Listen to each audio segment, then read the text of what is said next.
Mr. Schäffer, we speak in Ruse on the Bulgarian-Romanian border. You're an Austrian expert dealing with Danube region and from the Institute which uses the Danube region and Middle Europa or Central Europe. Austria had this important agreement with Bulgaria and Romania at the end of 2023, which allowed the countries to join the Schengen area, but it also had some other clauses, not only that they don't join by land borders through which the bulk of their trade with Schengen area passes, but they also, the border control on the Bulgarian-Romanian border should be strengthened. To what extent this agreement will continue a long time? Isn't it some kind of anomaly to strengthen European border, given that EU philosophy is generally to weaken the borders? Well, first of all, thank you very much for meeting with me. It's a pleasure to be here with you in Ruse and speaking to you. You ask a very good question. I think it's known that my position on that air Schengen and sea Schengen accession is something that I believe is a dangerous development. Why?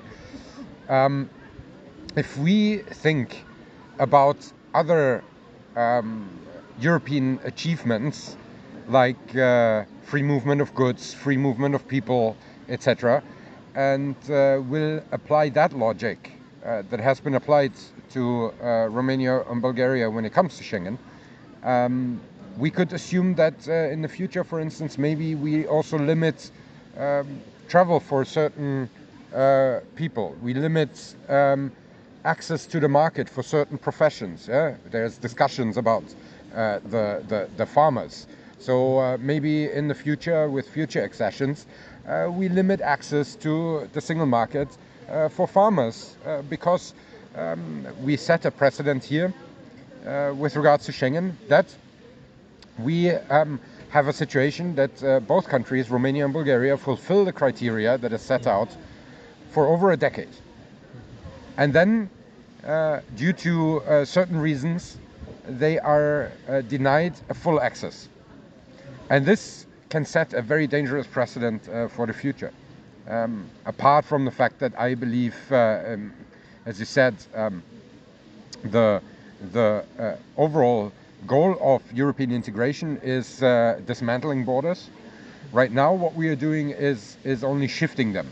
But this is not something only for Bulgaria and Romania. This is something that is true for the whole continent. So ultimately, as long as we will not have more or less every country joining the European Union and or having an agreement that would include them in Schengen, we just shift the borders, and in that case, yes, it's counterintuitive to the actual goal of European integration. We saw that there is this proposal for elimination of border controls between Romania, Bulgaria and Greece, which in a way counters what Bulgaria and Romania agreed with Austria. That makes me ask you something more on that issue. Are there conflicting visions for our region's future, and how would you describe these visions as content? Well, I think there are definitely different visions, and that is not necessarily a bad thing, because I mean the essence of democracy is to find compromise, discuss different ideas, and then find a solution ultimately. So it's, first of all, it's a good thing to have different ideas towards a challenge, I would say. But I don't see that you're referring to mini Schengen ideas, yeah, that have also been, for instance, issued for the Western Balkans. Yeah? And again, per se, this idea is nothing bad, because it contributes as a step which hopefully will lead to the next step, which would be full integration into Schengen. But again, there is a danger that I see. If we have partial solutions, there will be a development a potential development in European integration where it's not a Europe of different speeds, but it's a Europe of different circles, different clubs, maybe even. And with this, so we potentially develop in a direction that drives us further apart than it should unite us. And Schengen is about uniting, connecting people, abolishing border controls, enabling trade, exchange, etc. Austria had a particularly tough position on migrants, and recently the EU adopted a migrant pact.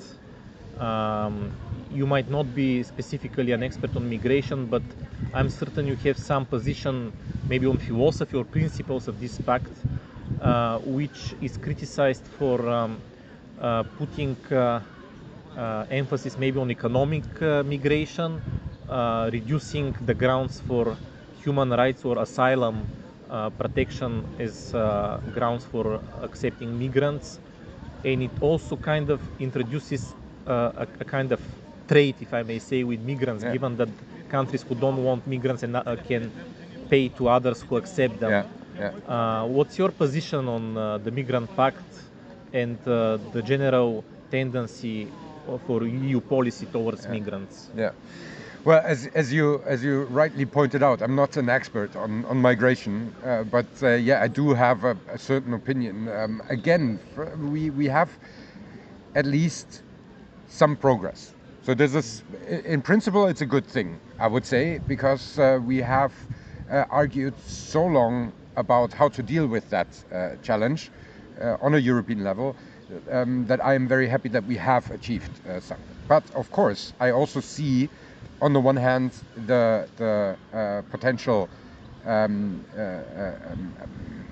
undermining of the principles of humanitarian help and the right to asylum and etc.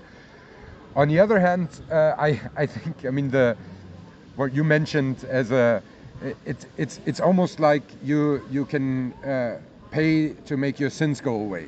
Some sort of Ablasshandel, as we call it in German. When you committed a sin and then you donate to the church and then you are relieved of your sins. And this could be seen in such a way. But ultimately, I would spin it more positively, because if countries are not willing or able to accept migrants, at least there's some sort of burden sharing.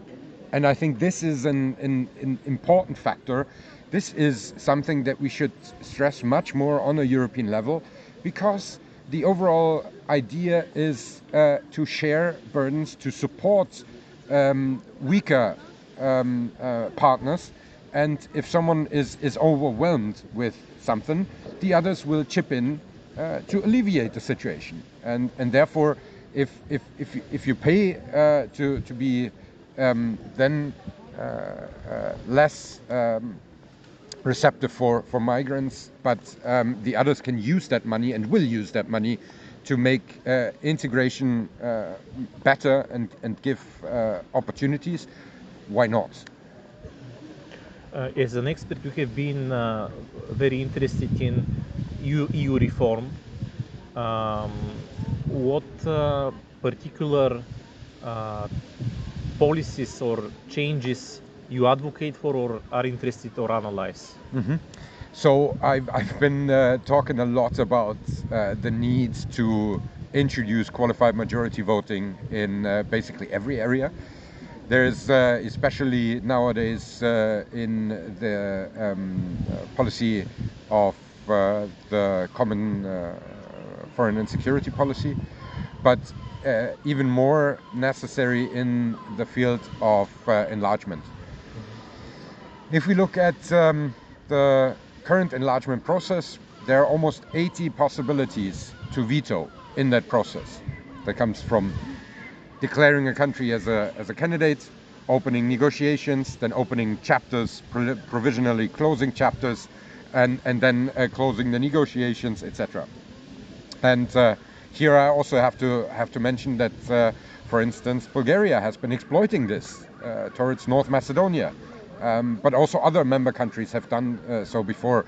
Greece, again, towards North Macedonia, but also there has been France reluctant in the enlargement process in the past, the Netherlands, Germany, Austria, Denmark. So a lot of countries use the possibility of vetoes, and when it comes to, for instance, sanctions, we have seen how that is basically even used as some mechanism to blackmail or extort something from the side of Hungary when it comes to the sanctions towards Russia. And I think we need to, with all respect for national sovereignty, if you exploit your national sovereignty to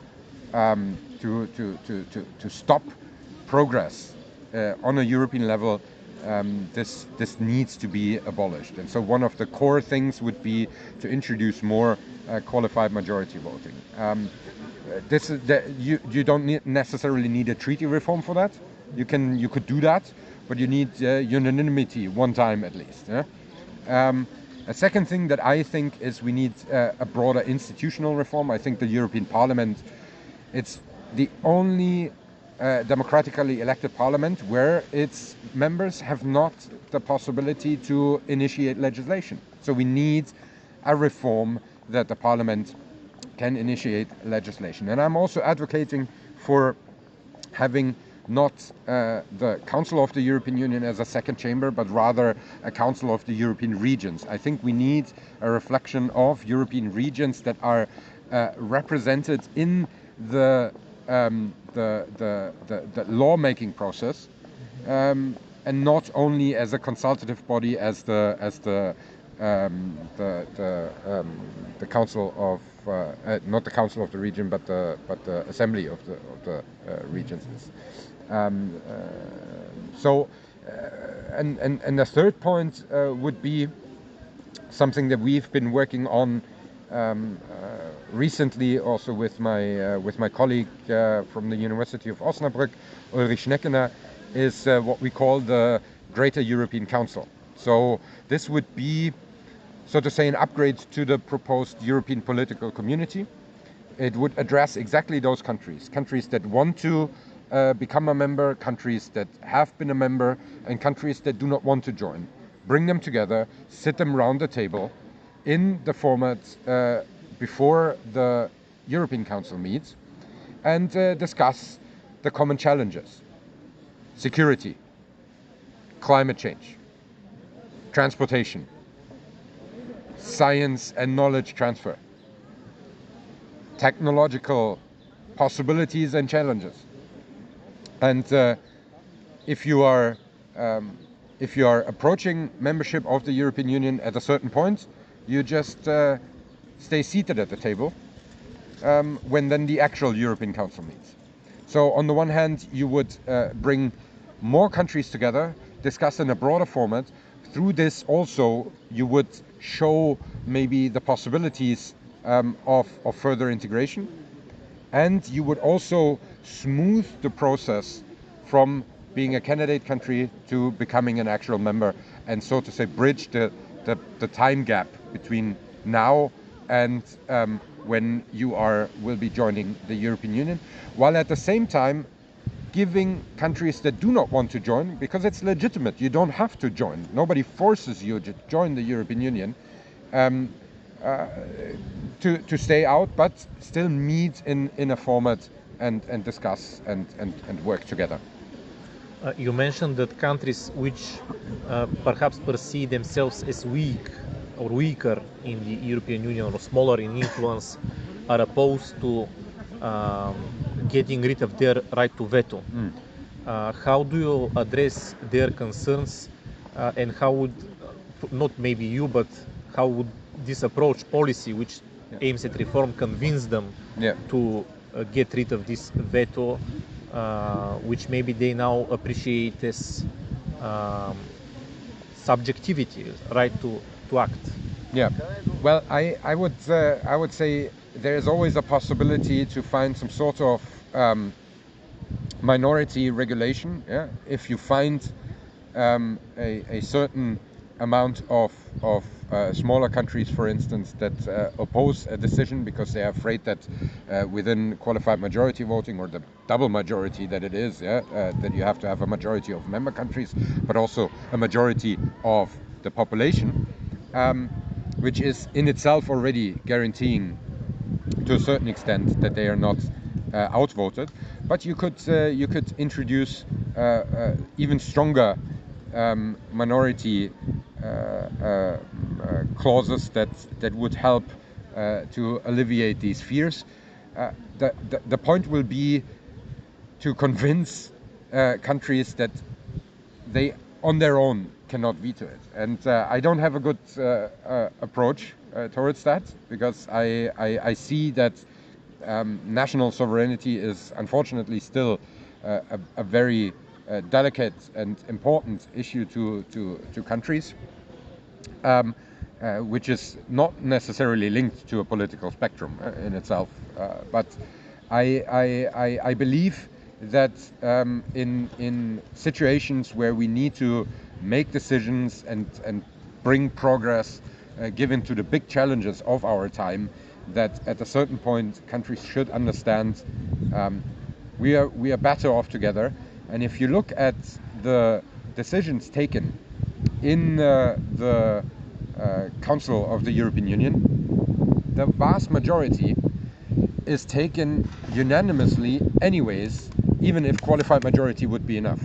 So I think this should be the convincing approach, although I'm sure that there will others that still would oppose that, because it takes away their leverage. We speak in the week in which Macedonians voted at the first round of their presidential elections, and there is a general feeling that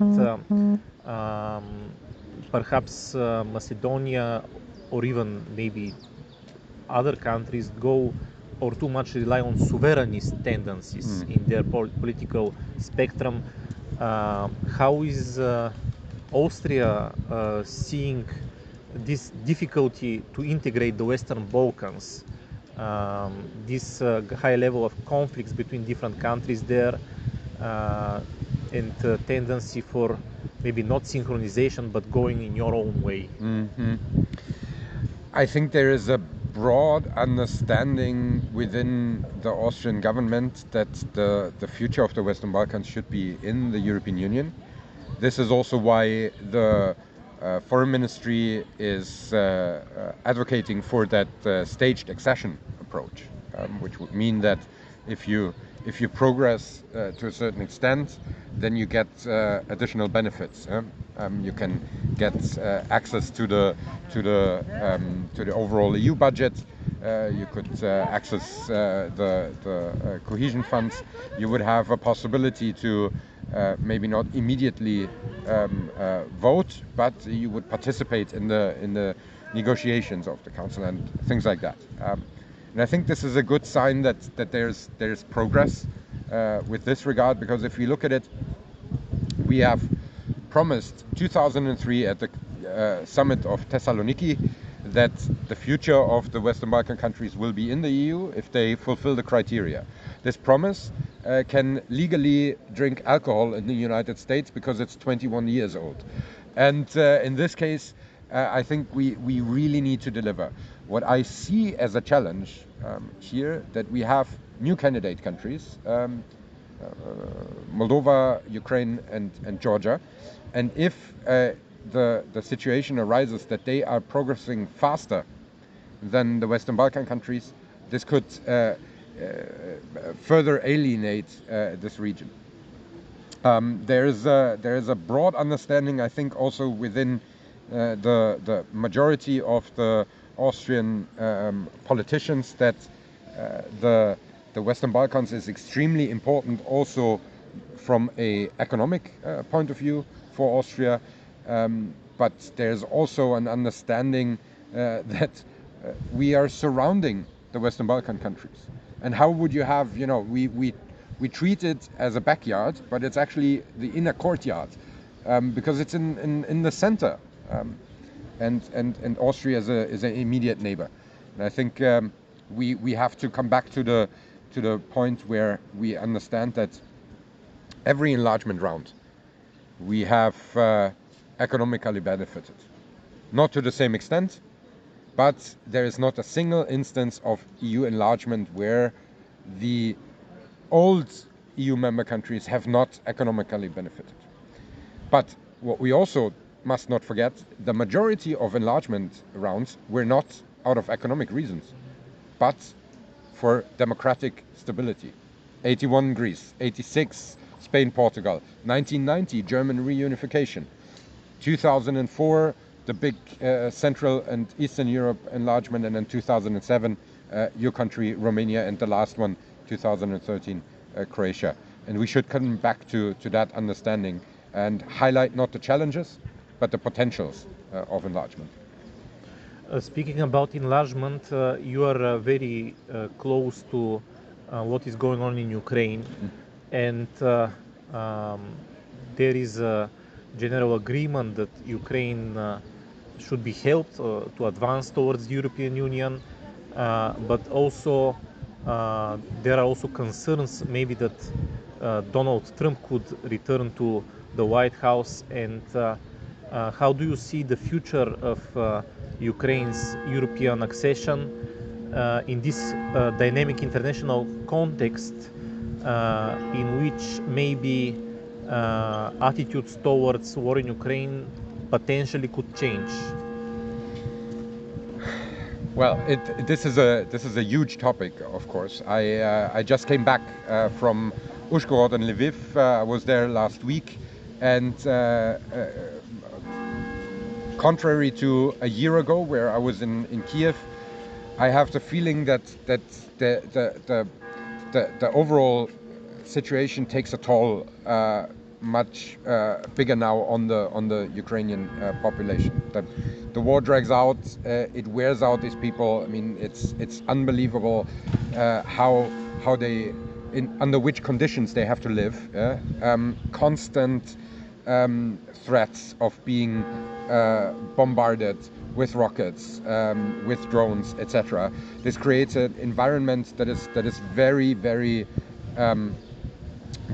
precautious for precarious for those people, and it takes a toll also mentally. I would see, and why I'm mentioning this is we would have the possibility to protect them if we would deliver more air defense weapons, but also give them the opportunity to defend themselves on the front lines. And this, of course, hinges a lot on the support from the United States. Now, we've had this aid package being signed off by President Biden just, I think, a couple of days ago. And this will come, but there might also be an occasion, as you mentioned, if Trump comes back, maybe there's not a next aid package. And what would that mean? Also with regards to the European integration of Ukraine.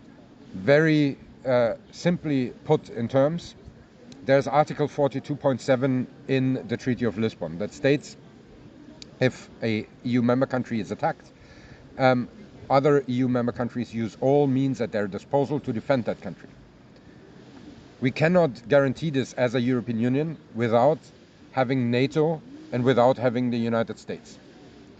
So if a Trump administration will withdraw support towards NATO, we will not be able to fulfill the enlargement for Ukraine, because we will not be able to uphold Article 42.7 in my analysis. And the overall challenge itself will, of course, be if we are not able to equip Ukraine to defend themselves. There is a real danger that there will be no Ukraine, and then, of course, there can also not be a European integration of Ukraine if the mafia regime in Moscow fully would occupy Ukraine. So to overall sum up, I think it's in our vital interest that we, on the one hand, build our defense capabilities, not to replace the US, because that's impossible, but to be a bit more autonomous with regards to this. And the second thing is that we also uphold the possibility for the Ukrainians to choose their own future and not be subjugated to a foreign aggressor that wants to eradicate a whole country. It's not the 19th or 20th century anymore.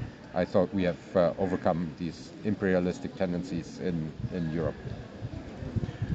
There have been discussions that even if the security of Ukraine can be provided and it becomes a member of the European Union, that would also mean huge change in balances in the European Union, economic and political, with move of the political power towards the east, and on the other hand, a lot of funds which now benefit the countries in the eastern part of the Europe may be directed towards Ukraine, given its huge size.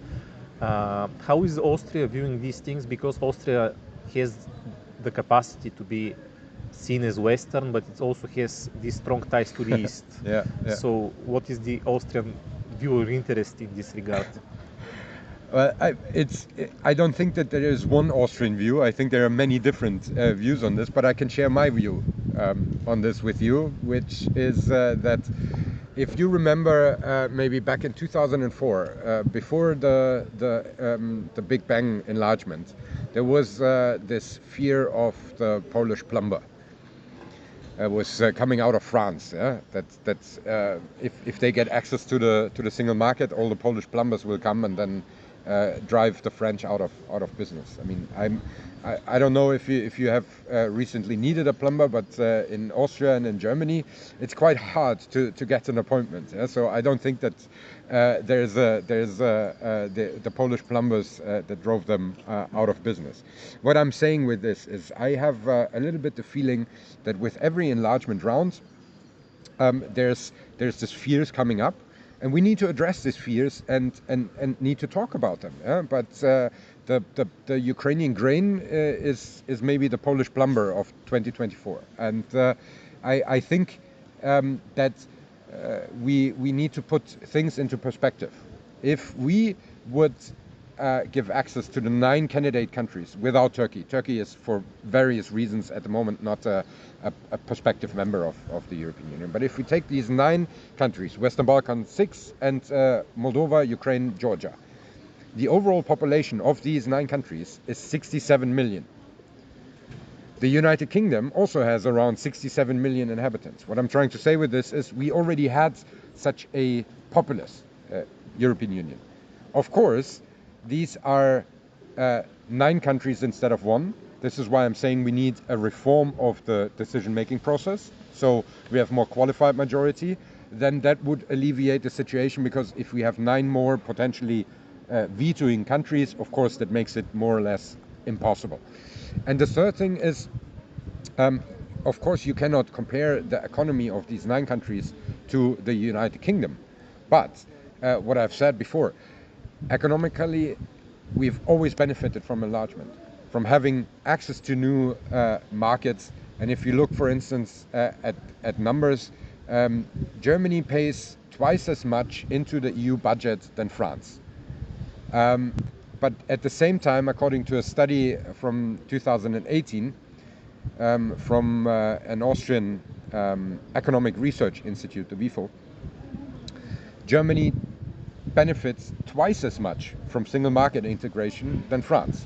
And so when we do a calculation of, I think net beneficiary and net payer is wrongly calculated, because it's not the net that we calculate, because the net would be that we calculate, okay, we pay this much into the budget, but we also benefit through other things, single market integration, but also exchange, 10 technology transfer, etc., etc. And this calculation is wrong, because we only look at probably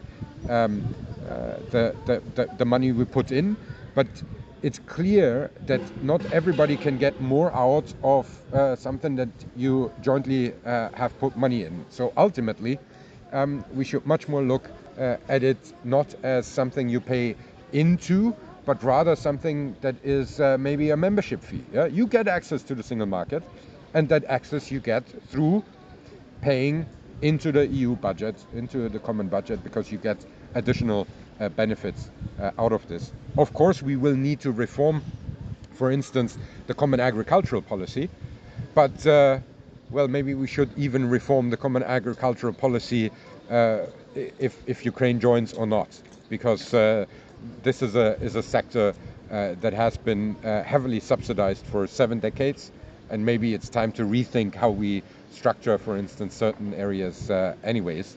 And why not do that to enable the European Union to enlarge? To continue the issue of eastern part of Europe and its geopolitics, recently the Three Seas initiatives took place in Vilnius, and the Three Seas initiative has been seen generally as a policy or initiative that encourages kind of self-determination of the eastern part of the European Union. Now, how is Austria relating to this desire of some countries in our region to have more maybe economic integration, but maybe also more regional cooperation and maybe self-determination in a way? Well, Austria is part of the Three Seas initiative, so I think in the overall it's seen as a benefit. I also do not think that there's much opposition to having closer regional integration, because Austria sees itself traditionally as this bridge between East and West, and I think they're very comfortable in that position. And if there are stronger integration on the eastern part, it will also be beneficial, I believe, for Austria.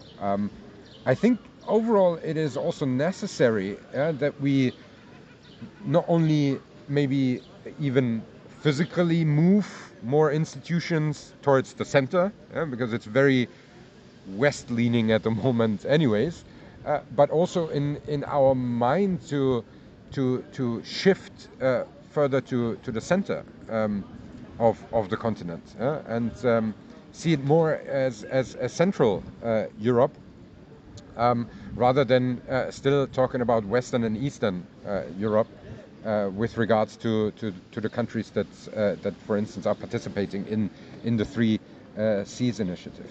But I also have to say that I am quite skeptical towards ever new emerging minilateral formats.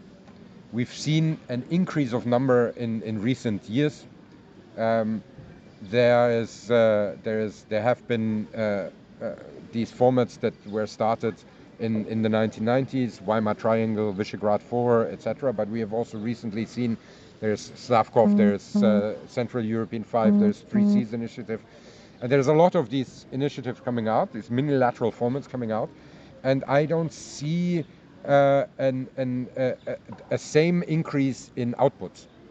And so I would say coordinating in a smaller format may be beneficial for decision making on a European level, but we should use the format that is already existing, which is the European Union, and make more use of its benefits there. Okay, let's end this interview with a view towards the forthcoming European elections, and again the issue of dynamic balance inside the EU.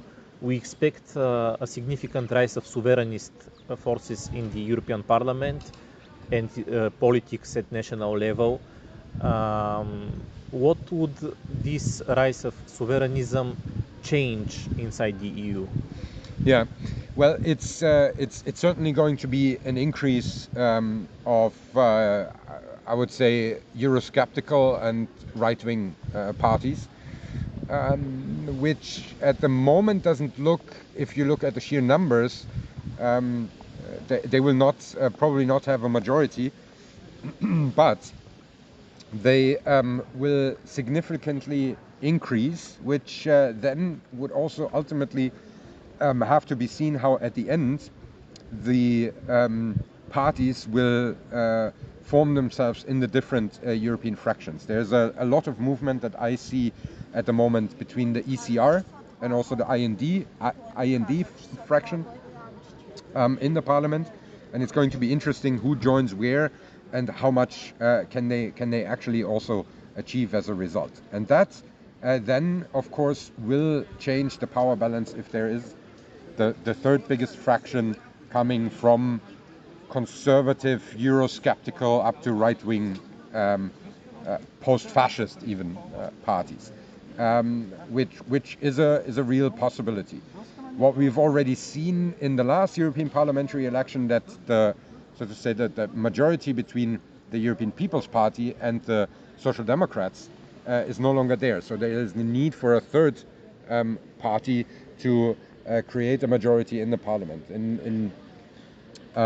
In this period, it has been Renew, which will significantly lose seats, and it's going to be interesting to see how then majorities will be found in the European Parliament, especially also when it comes to the procedural positions up to, for instance, the President of the European Parliament, and how these type of things will turn out. So I'm afraid that there might be a possibility that the agenda can be shaped much more from these Eurosceptic parties, which would of course not bring more European integration, but rather more these Europe of nations or Europe of fatherlands. And therefore I'm still hoping that there will be a strong signal for more integrationist, positive European development in the next parliament, but the opinion polls don't give me much hope for that, unfortunately. To what extent it is realistic or likely that European People's Party goes in some form of cooperation with this sovereignist tendency which you described with different labels? I think it really depends on how much ultimately the outcome will be and how the majorities will have to be formed. And of course, there's also a type of negotiation deal then afterwards for who becomes the next commissioner, the president of the European Commission. But I mean, since there is no formal coalition agreement within the European Parliament, there will always be the situation that you need to find certain allies for certain policy areas that you want to implement, and here I see that of course there will be much more cooperation maybe between the EPP and the ECR, because they share certain ideas rather than there's a cooperation, for instance, with the Social Democratic bloc, the S&D bloc. It's going to be interesting to see how Renew positions itself in that gamble, so to say, and if there is then a possibility to create also a parliamentary majority, because then it would shift certain areas. For instance, I could see that there will be a significant watering down of the European Green Deal, because I think that would be a sharing policy area of these three fractions. But maybe there will also come other fields, really depending on how many people from certain parties will achieve an electoral victory and become a member of the European Parliament.